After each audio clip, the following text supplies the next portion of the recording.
Bonjour, au nom de la prépa ISP, je présente quelques éléments de correction de l'épreuve de résolution d'un ou de plusieurs cas pratiques du concours de gardien de la paix.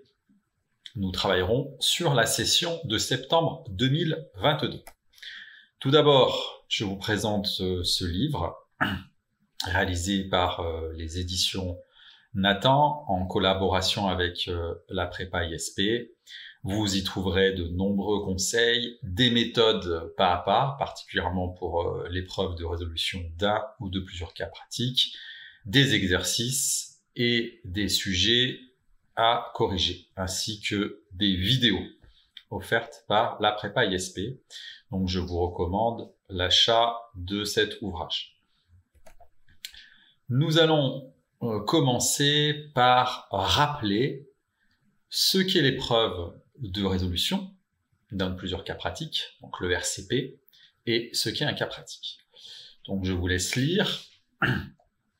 Ce qu'il faut retenir principalement est que depuis septembre 2022, l'épreuve dure 2 heures.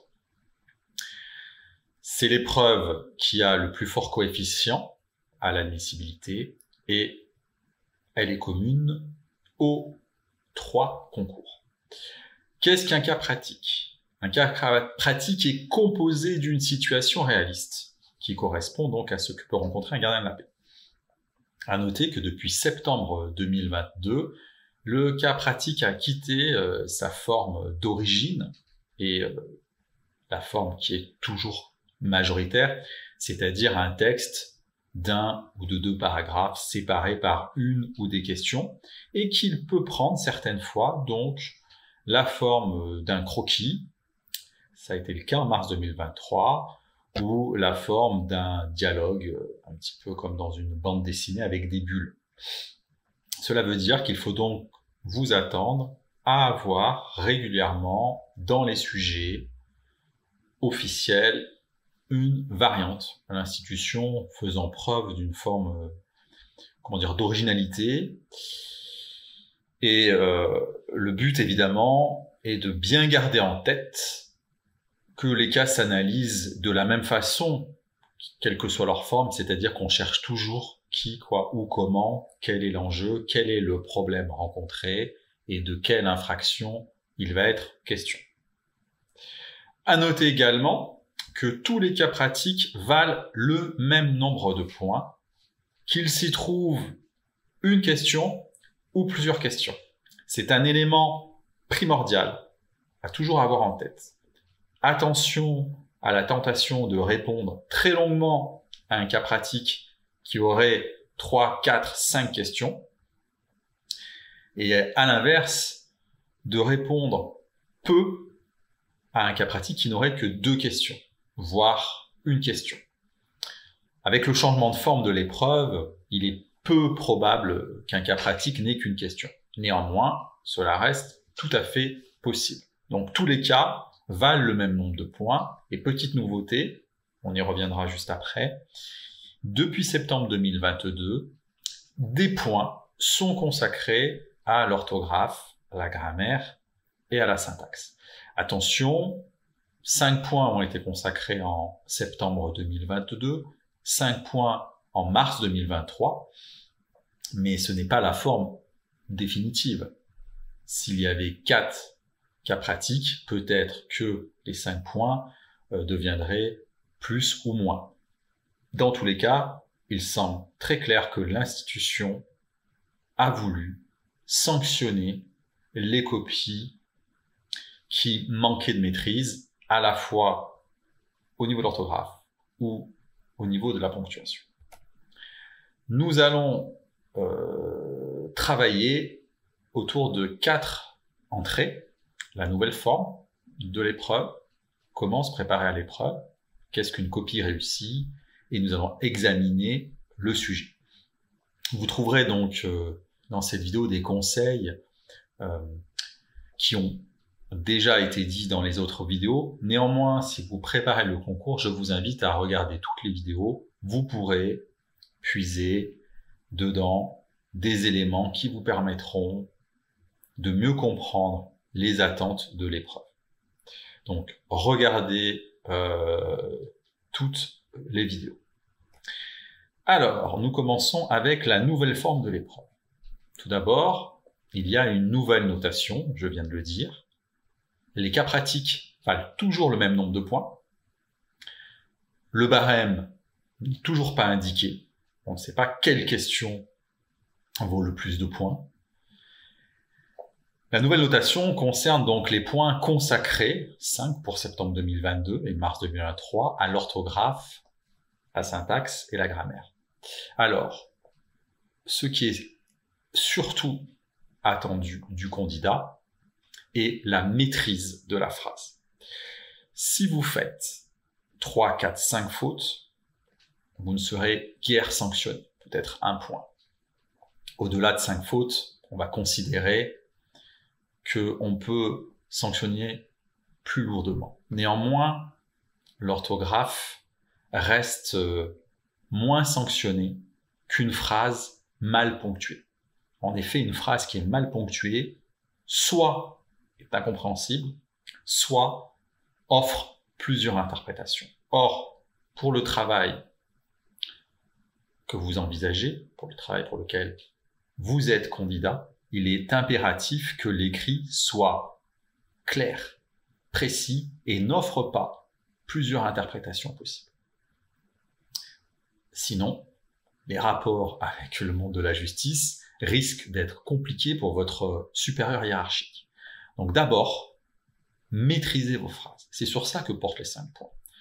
Comme je l'ai déjà dit dans les autres vidéos et comme je le dirai encore, faites dans votre phrase au maximum 2 verbes conjugués et vous mettez un point. Au minimum, il y a un verbe conjugué. Donc quand j'entends verbe conjugué, c'est un mode personnel. Au maximum, il y a 2 verbes conjugués. Je commence ma phrase par une majuscule, je la termine par un point et il y a 2 verbes conjugués dedans au maximum. Au-delà de 2 verbes conjugués, 8 fois sur 10, il y a moyen de mettre un point et de commencer une nouvelle phrase. L'écrit sur lequel vous êtes évalué n'est pas un écrit littéraire. C'est un écrit fonctionnel. Un écrit qui utilise la fonction référentielle du langage. C'est-à-dire, ici, pas de poéticité, pas de littérarité, mais bien en fait un écrit fonctionnel. Cela donc passe par des phrases qui sont maîtrisées.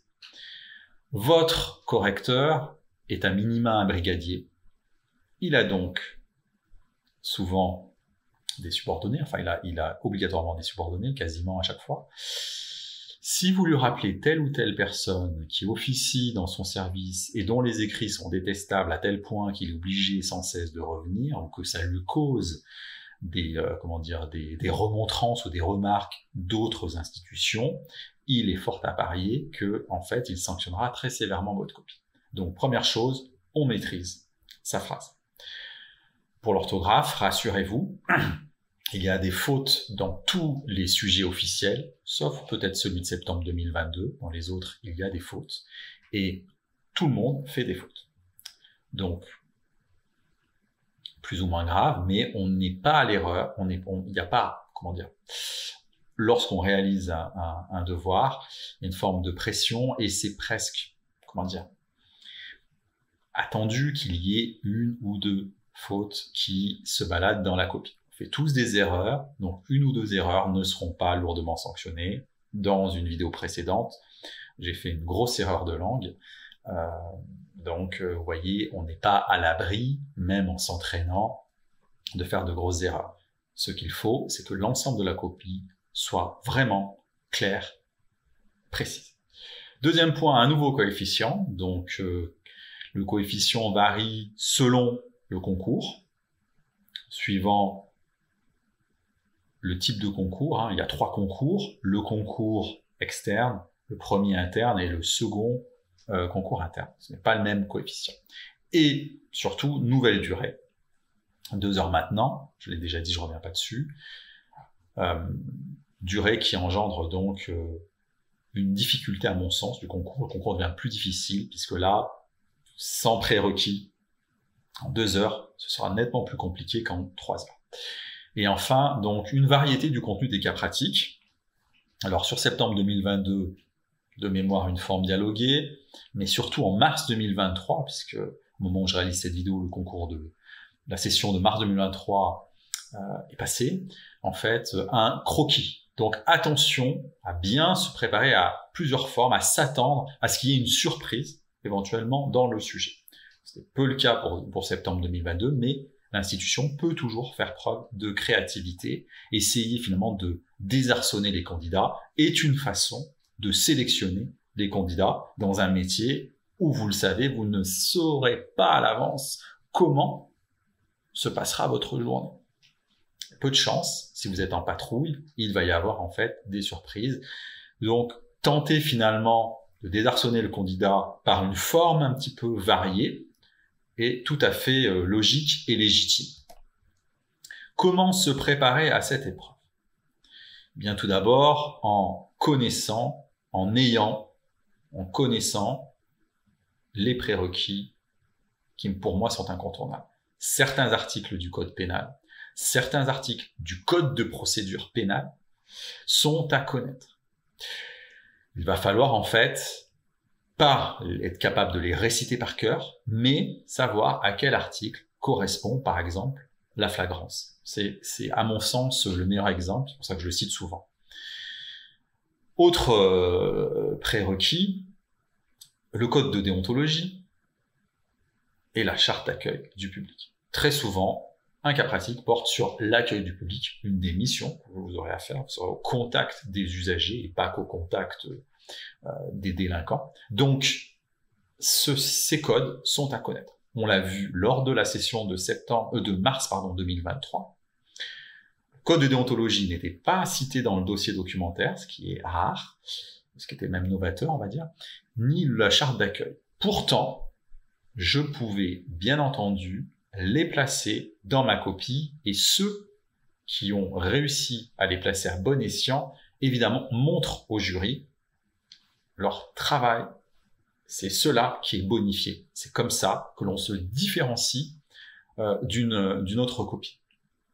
Donc, les prérequis, comment commencer à les assimiler? Alors, dans le livre Nathan ISP, vous les trouverez.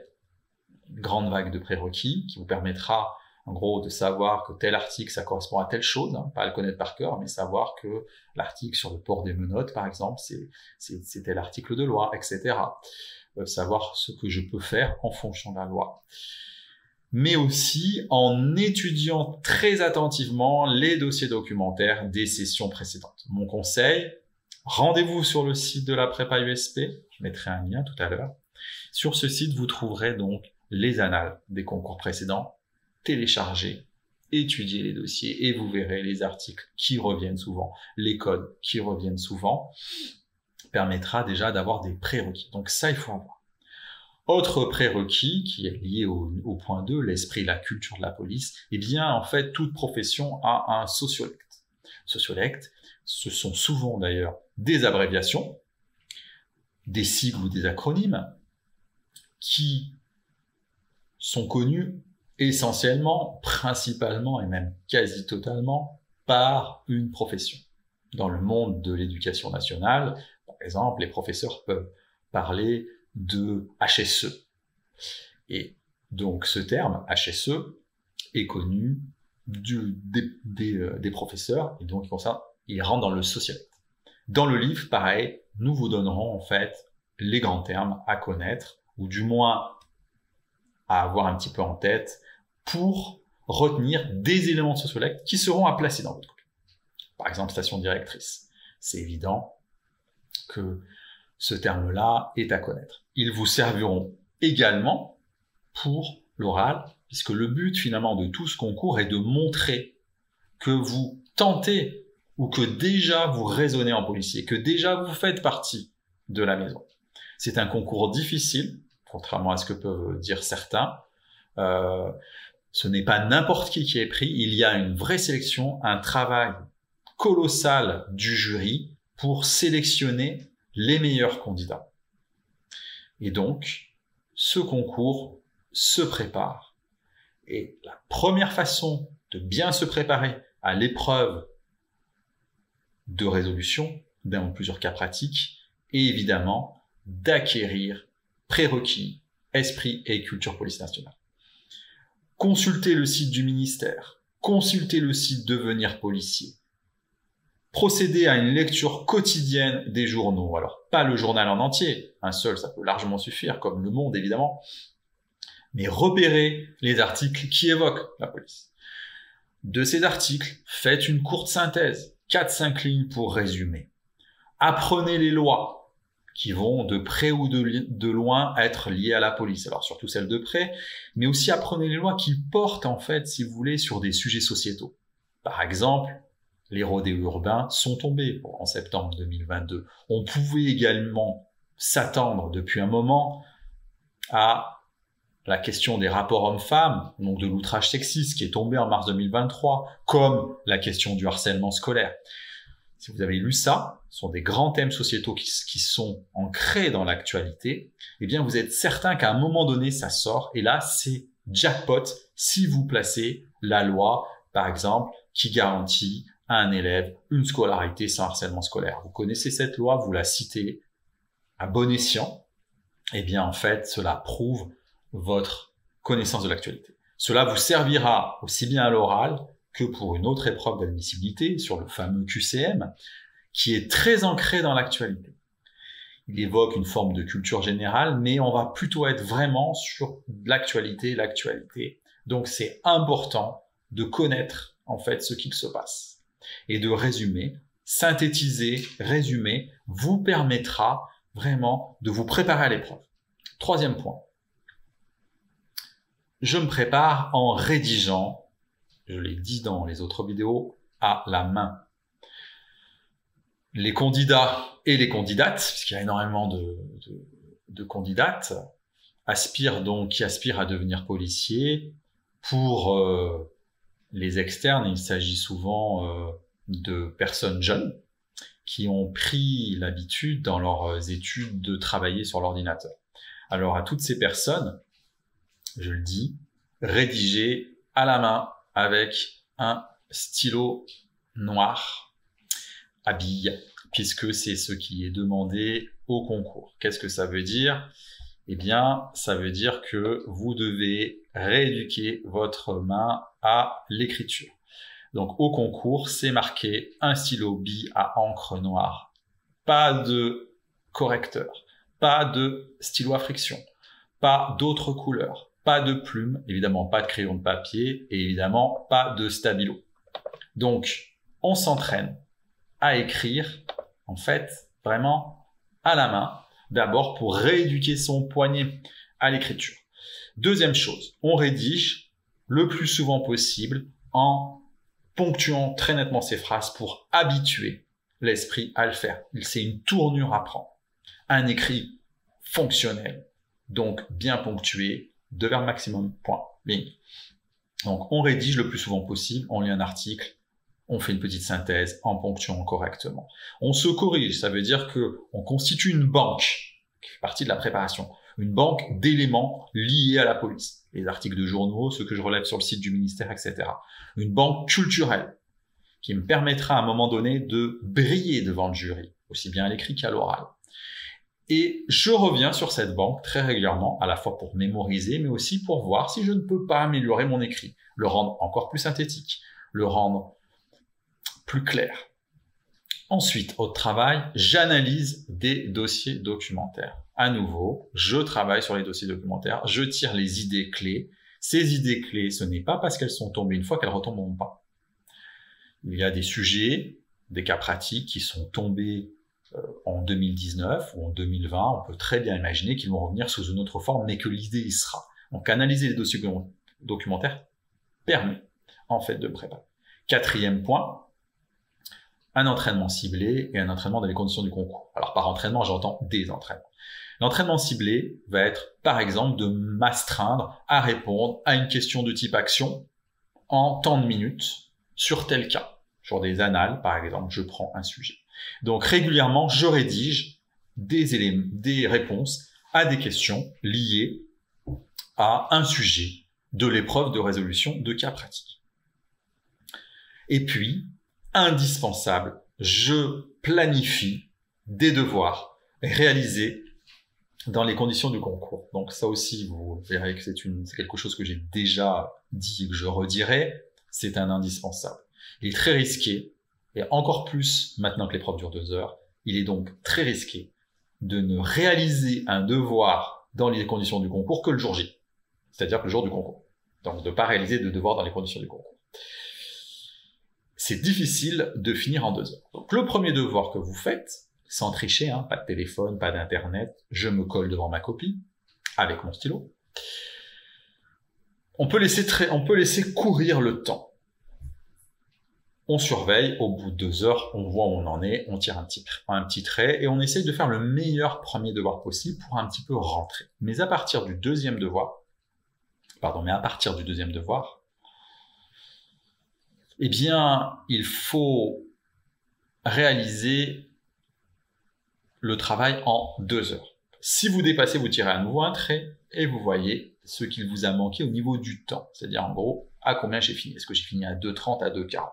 Mais il faut rapidement rentrer dans les conditions de 2 heures. Comment faire? Tout simplement, il faut être synthétique. Il y a une forte tentation dans ce concours qui est de vouloir répondre de manière exhaustive, de vouloir tout dire. Non, je sélectionne les informations les plus pertinentes en fonction du type de la question et en fonction des points qu'elle pourrait valoir. Donc là, évidemment, comme il n'y a pas de barème, en fonction des points qu'elle peut valoir. Globalement, je vous indiquerai là tout à l'heure, à mon sens, les questions qui valent le plus de points et pourquoi. Donc il y a 3 types de questions à ce concours. Les questions action, les questions savoir et les questions d'argumentation. Le savoir et l'argumentation, des fois, peuvent se mêler. On peut rajouter des questions de savoir-faire qui sont un petit peu plus rares. Mais enfin, il y a 3 grands types. Ce qui engendre des réponses différentes. Donc là aussi, il faut savoir répondre à la fois sur le contenu, le dosage, c'est-à-dire le nombre de lignes. Voilà. Donc je m'astreins à faire très régulièrement des devoirs. Je les planifie parce que sinon je les ferai pas. Donc ça peut être un devoir toutes les 2 semaines. À la prépa ISP, nous vous proposons 7 devoirs.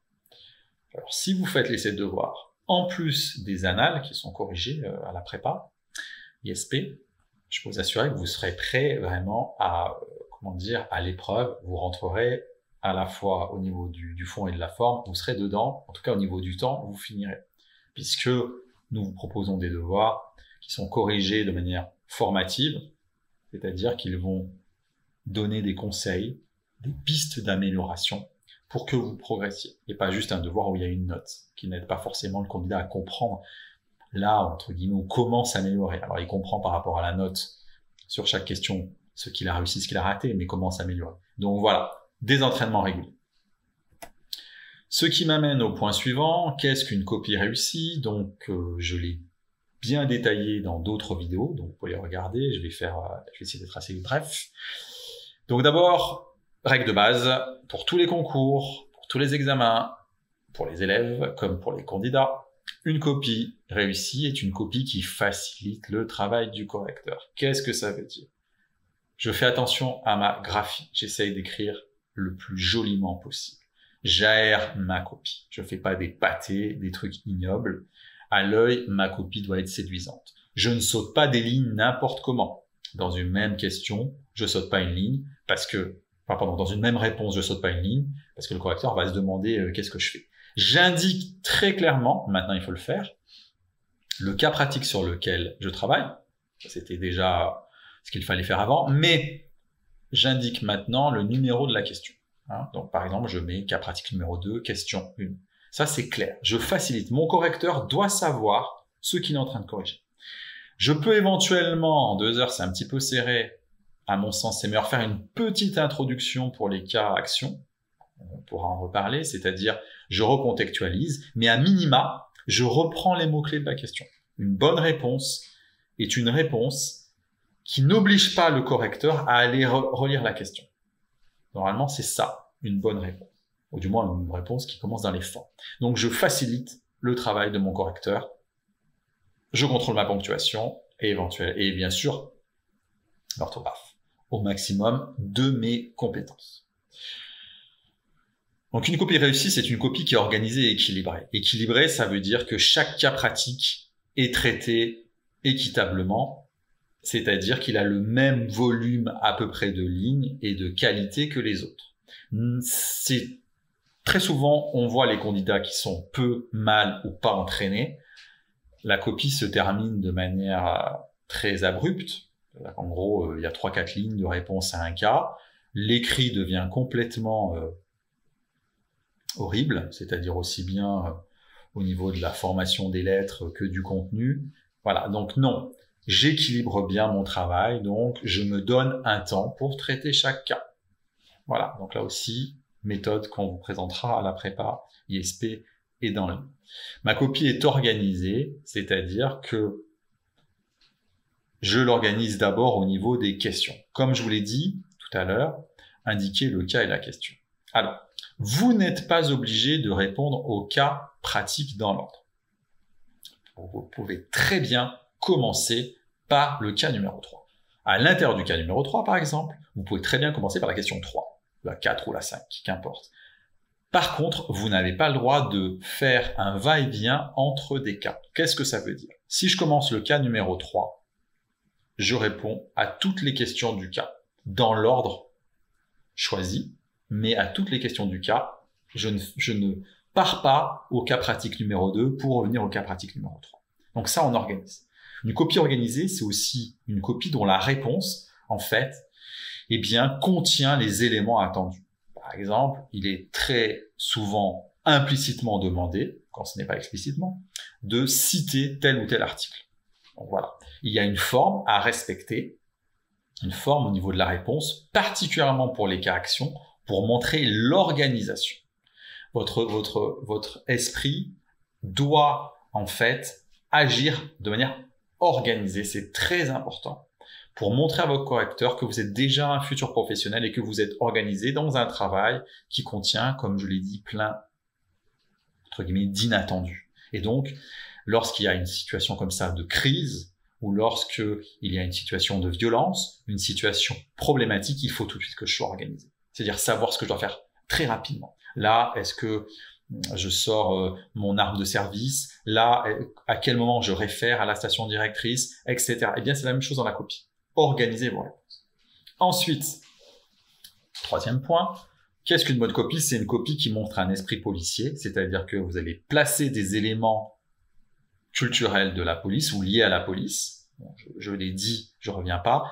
Et principalement, j'insiste dessus, principalement, une bonne copie, c'est une copie qui fait preuve d'une grande rectitude morale quant à la déontologie et l'éthique. Alors, c'est pas exactement la même chose, la déontologie et l'éthique. On va pas faire de la philosophie, on va rester sur la déontologie. Vous êtes d'une rectitude morale absolue, vous êtes carré, vous négociez rien. Tout le monde a la même enseigne. Même si vous vous dites, oui, mais en vrai, dans la vie réelle, le policier, là, il fermerait les yeux, ou alors il ferait pas ça. Non, dans votre copie, vous êtes parfait. Plusieurs exemples possibles. Hein. Vous arrêtez votre beau-père pour conduite, je sais pas, pour par exemple des infractions au code de la route, conduite en excès de vitesse, on va dire. Bon, bah vous le sanctionnez. Même si dimanche prochain, ça risque d'être compliqué, ou qu'avec votre époux ou votre épouse, ça risque d'être compliqué, eh bien le beau-père, il est sanctionné. Même principe si c'est la belle-mère, votre sœur, votre frère, qu'importe. Donc là, c'est sûr, il y a beaucoup de pièges.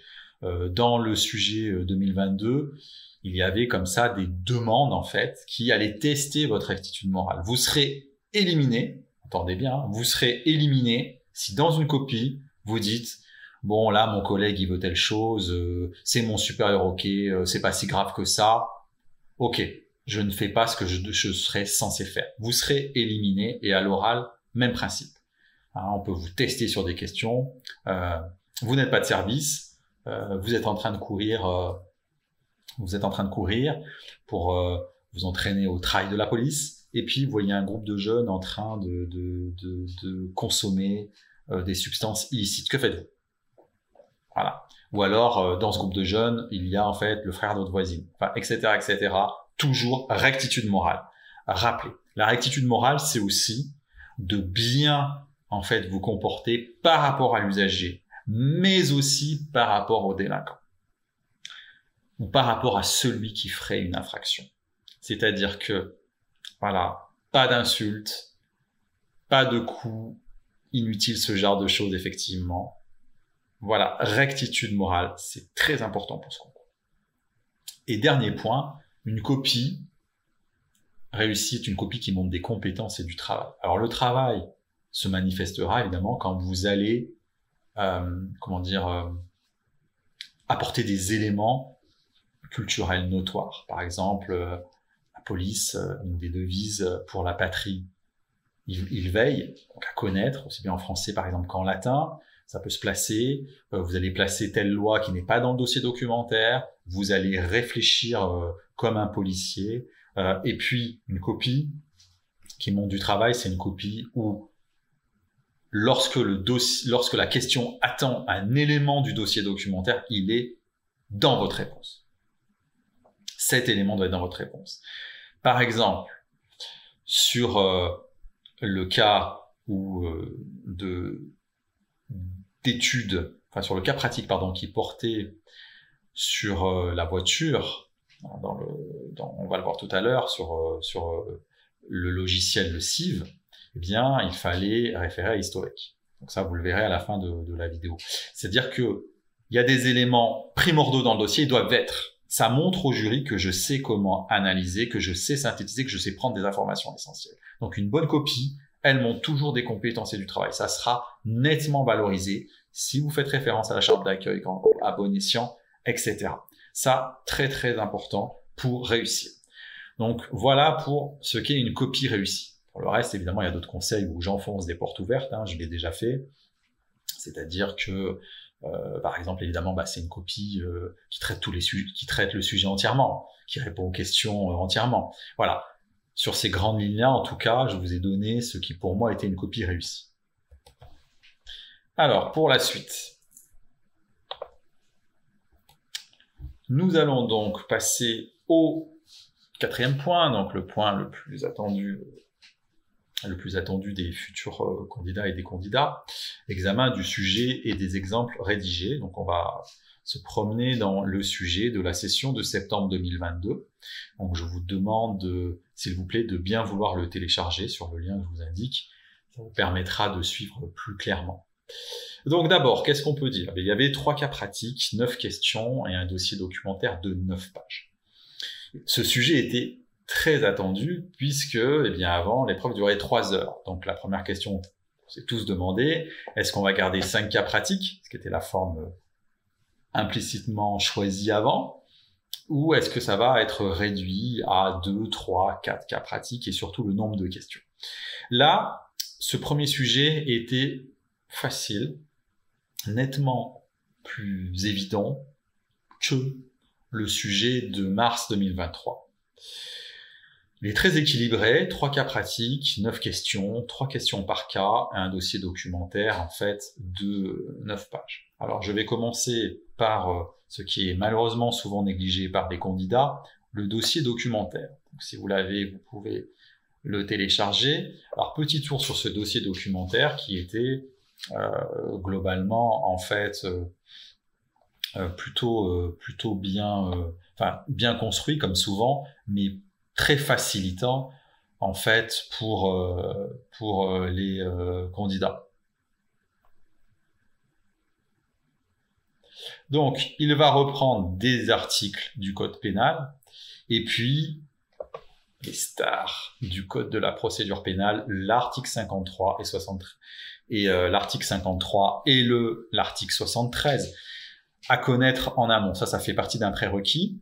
Notez bien pour les candidats qui vont préparer les futures sessions qu'en mars 2023, l'article 53 et le 73 n'étaient pas dans le dossier documentaire, ce qui veut pouvoir, alors que évidemment ils étaient toujours utilisables, et que donc,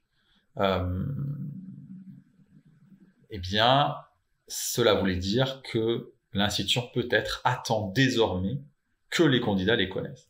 Il est vrai que moi, personnellement, cela m'a toujours surpris qu'ils soient dans tous les dossiers documentaires, puisque ceux-là, ils sont vraiment à connaître, et je trouvais ça assez cadeau. Donc, en mars 2023, ça a été supprimé. Donc, évidemment, des articles du Code de la route, du Code de santé publique, et le fameux, la star de tous les dossiers documentaires, sauf en mars 2023, en tout cas, le Code de déontologie que vous devez vraiment maîtriser. Donc, c'était un dossier plutôt court, facile, qui correspondait globalement dans l'ordre au cas pratique. Donc pas de difficulté particulière, et il signalait bien en fait il donnait bien en fait des éléments qui allaient pouvoir être utilisés par la suite et dont on attendait en fait voilà qu'il le soit. Alors, donc, pour la suite, donc premier cas pratique, donc vous êtes affecté en qualité de gardien de la paix, donc vous exercez en police de nuit. Donc dans ce premier cas pratique, on va retrouver quelque chose, encore une fois lié à l'actualité, les fameux rodéos, donc qui empoisonnent la vie de beaucoup de nos concitoyens. Donc là, évidemment, un cas pratique plutôt lié à l'actualité. 3 questions sur ce cas pratique, avant de les aborder avec vous. Vous voyez, j'ai bien mis le rappel en bas. Le dossier documentaire comporte des documents de nature différente, permettant de vous éclairer utilement. Et en gras, son étude est donc nécessaire et indispensable. Alors, on peut même enlever nécessaire, hein, son étude est indispensable. Point. Donc son étude est indispensable, ça veut dire quoi? C'est un rappel que très souvent, eh bien, les candidats, en fait, ne traiteront pas en fait le dossier documentaire correctement. Alors pour revenir sur nos 3 questions. Première question, quelles sont les infractions commises par l'individu au pluriel? Donc là, une question de savoir les réponses dans le dossier documentaire. On n'attend pas du candidat qu'il soit capable de citer entre guillemets les articles de loi, mais on attend du candidat qu'il sache aller les repérer dans le dossier documentaire qu'il a au préalablement analysé, suivant la méthode qu'on vous donne à l'ISP et dans le livre. C'est une question donc là en fait de savoir et de savoir-faire, hein, aller chercher des informations. Deuxième question, face à cette situation, que faites-vous? Eh bien voici la question qui vaut le plus de points, puisque c'est une question de type action, et c'est sur ça que vous montrez votre esprit de futur policier. Voilà, votre esprit de futur policier vaut ce que vous feriez si vous étiez policier. Donc c'est une question qui vaut beaucoup de points. Forcément, le plus de points sur les 15, c'est elle qui remporte le plus de points, c'est certain. Donc question action. Troisième question. Cette question-là, en fait, eh bien, est une question de savoir. Ok.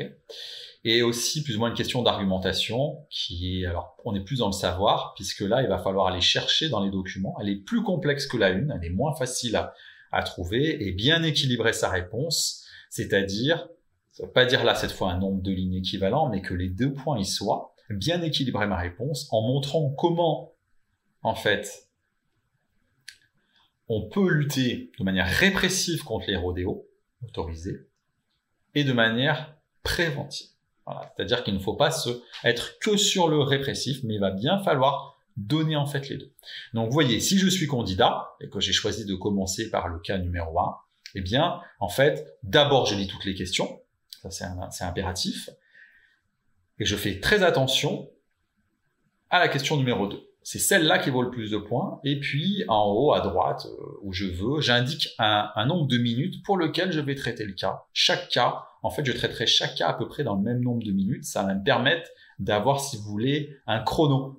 Si je ne me fixe pas une limite temporelle, je risque de dépasser. Voilà, c'est-à-dire que là, je me donne X temps pour rédiger, là, ça va être en fonction de votre rapidité à écrire, de la qualité de votre analyse du dossier documentaire, etc. Donc la question numéro 2, et celle qui vaut le plus de points. Deuxième question. Et bien là, on va aller tester, entre autres, votre logique et votre déontologie, donc cette fameuse rectitude morale. D'abord, première question de savoir. Voilà. Histoire de vous mettre dans la tête. Alors, c'est cadeau, hein. Comme je vous l'ai dit, ce sujet-là a été vraiment très facile. Cadeau, on fait d'abord comprendre au candidat, s'il n'avait pas compris, qu'il y a infraction. Le fait d'être en état d'ivresse sur la voie publique est une infraction. Deuxième question, cadeau aussi, question de savoir, hein, on va vous demander d'aller chercher dans le dossier documentaire quelle est la peine possible pour l'auteur de l'infraction. Je rappelle qu'on ne peut pas dire infracteur, hein, qu'on retrouve dans des copies, ce mot-là n'existe pas. Donc on peut tous faire de grosses fautes, mais attention quand même au néologisme. Donc, et puis la dernière question est celle qui vaut le plus de points, puisqu'elle vous met encore une fois en action. C'est-à-dire, qu'est-ce que vous faites? Là, vous avez votre collègue, ou c'est précisé de manière un petit peu traître, plus ancien, qui vous dit, bon, écoute, laisse tomber, en clair. Donc, c'est un peu traître, parce que il est plus ancien. Qu'est-ce que ça veut dire? Ça veut dire, un, qu'il a plus d'expérience, deux, qu'il peut être plus gradé que vous, et que donc, vous êtes le jeuneau, le bleu. Alors, certains candidats vont avoir la tentation, certains l'ont fait, de, finalement, être d'accord avec leurs collègues. Non, évidemment, puisqu'il y a infraction, et qu'il y a peine possible, eh bien, vous ne pouvez pas accepter la proposition de votre collègue. Donc là, on testait la rectitude morale, et donc votre capacité à résister, entre guillemets, à la pression gentille, à la gentille pression ici d'un collègue. Troisième cas pratique, qui a pris une forme un petit peu originale, c'est une forme de dialogue, une fausse BD, puisqu'il n'y a pas de personnage, mais c'est une forme assez originale, où là aussi, comme pour chaque cas pratique, vous devez bien repérer la situation de communication, qui ou quoi, comment, quel est le problème, quel est l'enjeu, etc. 3 questions à nouveau. Donc vous voyez, sujet très équilibré, 3 cas, 3 questions. Donc la première, tout simplement du savoir sur ce qu'est le CIV. La deuxième, une question action, donc où il faut argumenter, donc action et argumentation en même temps. Et la troisième, une question donc de savoir, où la réponse peut se trouver dans le dossier documentaire, ou si elle n'y est pas, eh bien il va falloir faire preuve de savoir et ou de bon sens. Si j'ai pas les connaissances, je fais preuve de bon sens. Question la plus importante, vous l'avez deviné, est la question numéro 2. C'est une question action, et là, il va falloir résister, encore une fois, savoir dire non à son supérieur hiérarchique.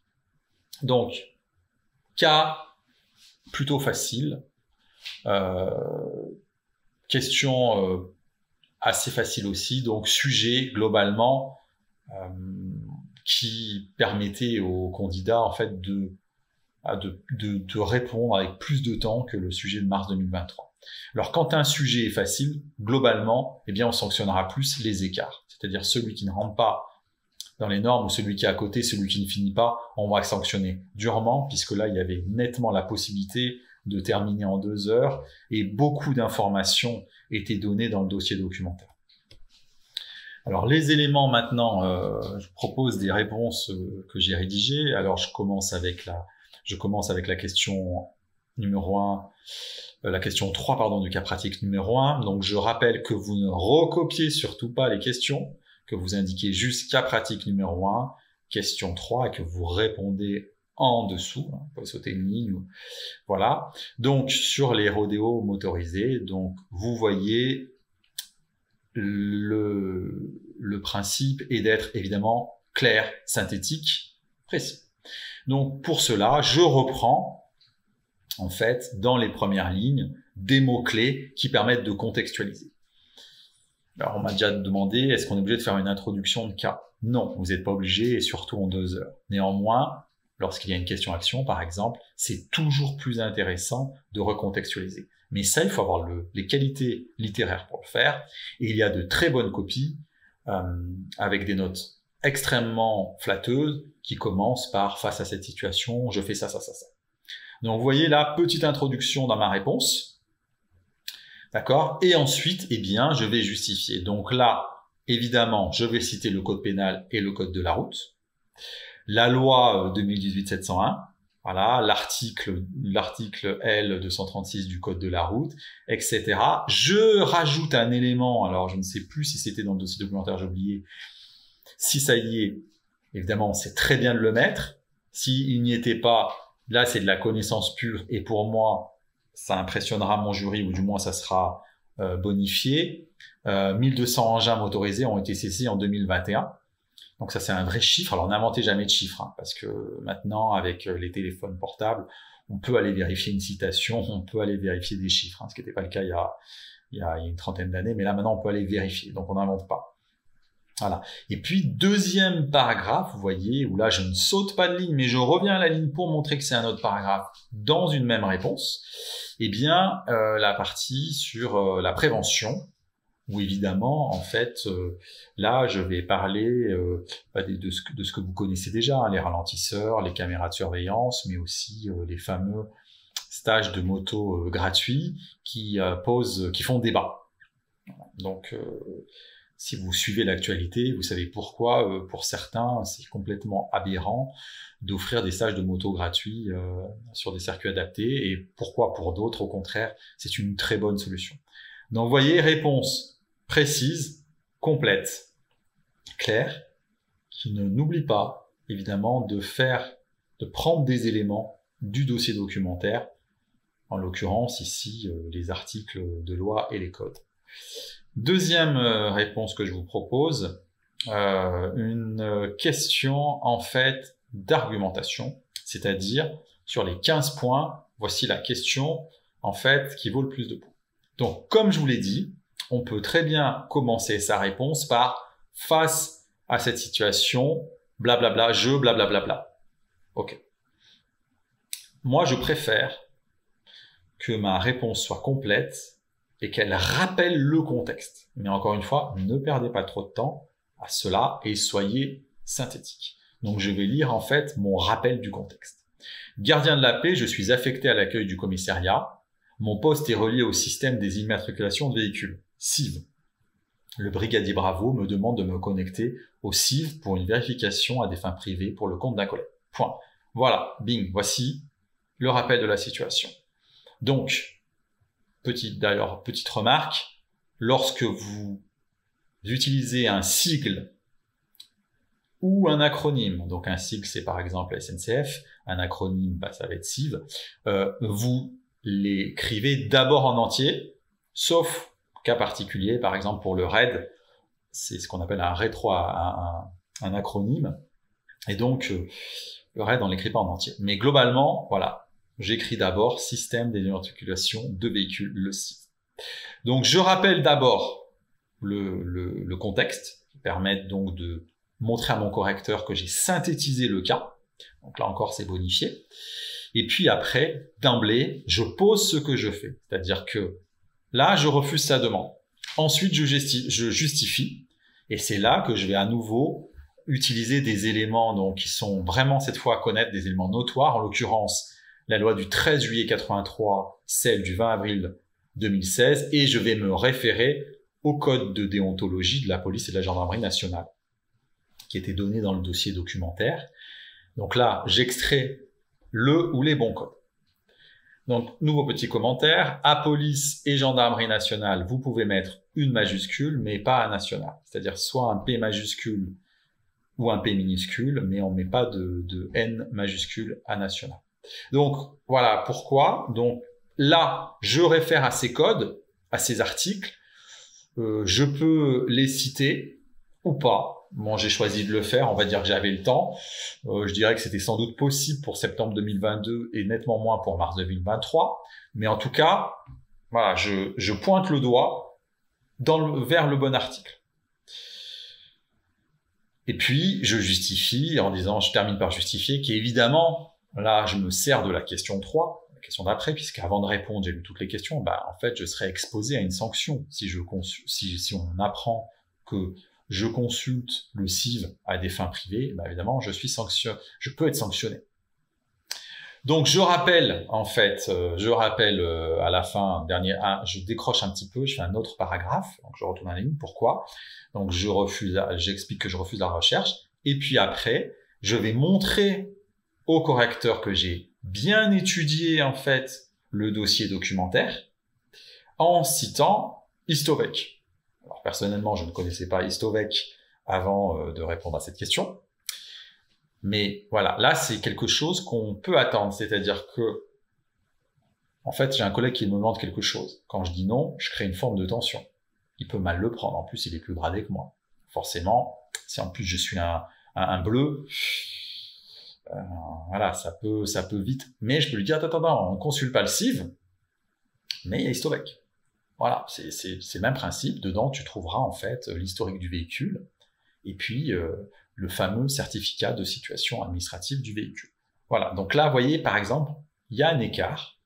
Mais il y a un écart, hein, c'est entre celui qui cite Istovec et celui qui ne le cite pas. C'est comme ça que je me différencie, c'est-à-dire des réponses les plus précises possibles et montrer ce qui a été mis en gras et ce qui est mis en gras dans chaque sujet que j'étudie le dossier documentaire. Là, en tant que correcteur, j'attends dans cette réponse que l'on cite Istovec, c'est clair. Si ça n'y est pas, eh bien en fait, je ne mets pas le maximum de points à cette réponse. Et puis ma réponse, donc comme je vous dis, est organisée. D'accord ? Voilà. Dans une question-action, on se réfère toujours à des textes de loi. Alors on n'est pas juriste, hein, on n'est pas là pour qualifier, mais au moins on pointe du doigt. En fait, ouais, c'est tel article et tel code. Dans d'autres questions, parfois vous êtes obligé de citer en fait le contenu du code. Alors il faut bien sélectionner. Ça c'est très important de bien sélectionner. On peut pas toujours tout recopier, mais là en fait à minima c'est vraiment tel article, tel code. On aurait pu éviter le passage où j'ai écrit cet article dispose, que le policier n'a. Ça aurait été peut-être éventuellement évitable, mais c'est mieux de le mettre. Si j'ai pas le temps, je l'enlève, c'est pas non plus une catastrophe. Donc j'en profite pour rappeler à ceux d'entre vous qui ne le savent pas, les autres sont au courant et ça peut les surprendre, mais ceux qui ont fait du droit par exemple, un article ne stipule pas. Voilà. Un article dispose, etc. Mais le terme stipulé est réservé donc au contrat. Donc ne marquez pas cet article stipule, vous commettriez une faute en fait. Ça serait dommage. Autre principe, lorsque vous coupez un texte ou lorsque vous insérez quelque chose dans un texte, ça a été le cas, moi, vous voyez, après cet article dispose, lorsque je coupe le texte, eh bien, j'utilise les crochets. Crochet, ouverture de crochet, 3 petits points. Lorsque je coupe, fermeture de crochet. Lorsque j'insère, que je remplace, par exemple, le pronom personnel par le policier ou le gendarme qui remplaçait un pronom personnel, eh bien en fait c'est entre crochets pour montrer que j'ai modifié le texte. Enfin, puisqu'on m'a déjà posé la question, oui, il y a des fautes d'orthographe dans les codes. Dans les codes, il y a des fautes d'orthographe, ça arrive très souvent. Eh bien je les recopie quand même, puisque je cite, et que donc je ne suis pas, si vous voulez, celui qui a écrit, donc je cite, la faute ne m'appartient pas. Je cite donc, je ne modifie pas en fait le ou les codes. Voilà, donc dans le livre, des conseils, comme je vous l'ai dit, des conseils, des entraînements. Et au nom de la prépa ISP, je vous remercie d'avoir suivi et écouté cette vidéo. Donc je vous invite à laisser des commentaires, éventuellement à poser des questions précises auxquelles je pourrais répondre. Alors peut-être pas à toutes les questions, mais je répondrai en tout cas à certaines questions. Je vous rappelle encore une fois que la meilleure préparation est celle qui est issue d'un travail régulier. C'est-à-dire que ça ne sert à rien de travailler 50 heures une semaine et puis après de laisser tout ça reposer pendant 2 semaines. Il faut travailler régulièrement. Pour bien organiser votre travail, soyez réaliste, c'est-à-dire établissez un calendrier qui soit réaliste. Ne dites pas je vais travailler 5 jours par semaine, 5 heures avec chrono en main si vous n'en êtes pas capable. Surtout si ça fait un moment que vous n'avez pas révisé, il y a une espèce de montée en puissance, c'est un peu comme le sport, hein, il faut se remettre dedans. Donc faites un calendrier réaliste. Et puis, imposez-vous vraiment de travailler toutes les épreuves du concours dès le début de votre préparation. Imposez-vous un calendrier, celui-là il n'est pas négociable, ce calendrier n'est vraiment pas négociable, dans lequel vous allez planifier des dates de devoirs et vous ferez les devoirs. Je vous remercie de votre écoute et je vous souhaite bon courage dans votre préparation.